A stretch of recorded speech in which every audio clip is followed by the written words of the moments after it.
So this time it's about the X-Men, as you can see, maybe, hopefully, Wolverine Claws, and the special is, this time I will show you a bit more of the how-to section. And yeah, I made this last weekend, so it was actually really just 2 days of work, and you can see it's not as neat as usual, but it works pretty well, and you can copy it at home relatively easy. So it's basically just like the Spider-Man toy, a coil gun. The special thing is it's the slugs, so to speak. They are connected by glass fiber round bar, non-conductive, and so it's when the slug shoots out, it takes the claws with it, and that's the jig holding it together, with a bracelet for the arm to make sure it doesn't wobble around. That's that little piece of aluminum right here. That's just the stopper to make sure it's held in place. What you can see here lurking out is the second slug, the second projectile for the coil gun, so to speak. It's yeah, the retractable part to make sure it goes back in like that. So this one will sit right here, and when I fire the capacitors, the claws shoot out, and when they're out and I fire the capacitors again, the second slug in the rear makes sure that they will just retract and go back in. Yeah, as you can see, you only need one coil for letting it shoot out and retract back in. So it's pretty simple.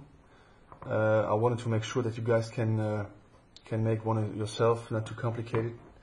This little piece of brass makes sure it's just a guide for the second round bar. It just makes sure that it can't roll side to side, just to make sure it's all in place. What else? Oh yeah, the power supply. It's actually the same power supply I used for the Spider-Man web shooter, and those are the capacitors. Those are just indicator LEDs. This one will indicate when I'm charging, and the green one is to show you that the voltage is reached and it's ready to fire. You can hear it as well. This tiny rubber covered thing is the Sdi Switch. It's kind of an electrical switch. The battery holder, and this tiny thing is the voltage converter from 12 to 350 volts. That's the main switch, on and off. I took it apart to show you guys. The rest, the jig is made of aluminum, just a few pieces. You can also use plywood or just cardboard with a lot of glue to make sure it's a bit sturdier. I just screwed the blades onto a aluminum profile. As you can see, just tiny L-shaped pieces to hold it all together, and they are not sharp, just bare aluminum to make sure it's not dangerous. It would be good for cosplay or just to show off. It's not really a weapon, as always. It's just it's shiny metal, nothing cheap. And yeah, let's try it out.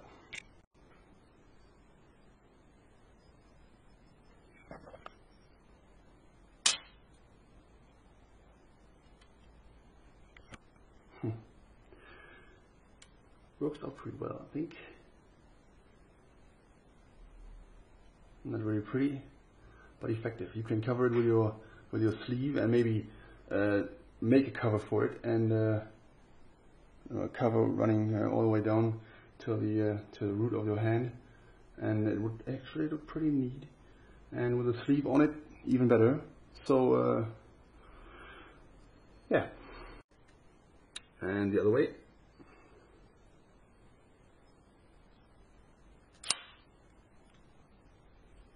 And back in. And one more time. Only disadvantage is the charging time. But the sound is kind of cool. So, 3, 2, 1.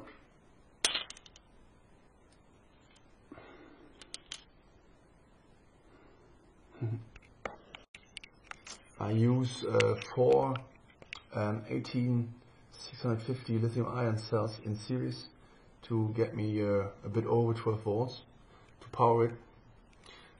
Those parts you see, it's just the base for the power supply. It's much safer to put some effort in it. You never want to touch anything right here, because 350 volts can kill you instantly, or at least stun your hand for a little while. Yeah, the parts. That's for the parts section. Anything else? Oh yeah, the glass fiber rods and the aluminum. You can buy them on eBay, relatively cheap. I used nothing but scrap metal here. It's really nothing special. And oh yeah, the rod, the barrel here, right here, it's actually a glass fiber tubing. Bought it on eBay as well. It's much better than generally for coil guns. It's much better to use non-conductive materials such as plexiglass or glass fiber, so you don't have eddy currents. No, they won't waste any of the electric force on the barrel. So you have a more efficient coil gun. So I decided to use them, and yes, actually, everything you see here can be purchased on eBay for a couple of bucks. It's not really expensive. I didn't even make a cover for it, just to make sure I can show everything this time. And yeah, that's it.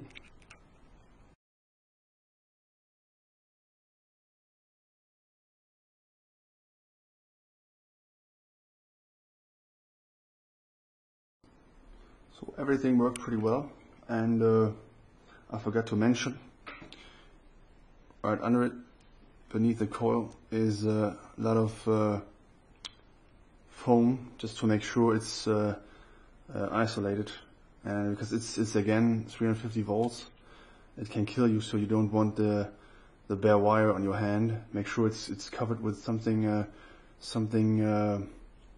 like foam or cardboard, wood, non-conductive material, to be on the safe side, and then you're ready to go.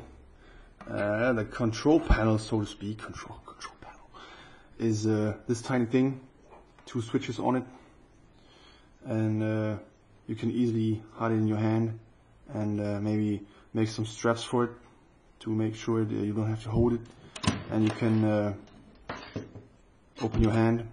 And yeah, be creative, improve, and make the Mark II, and impress me.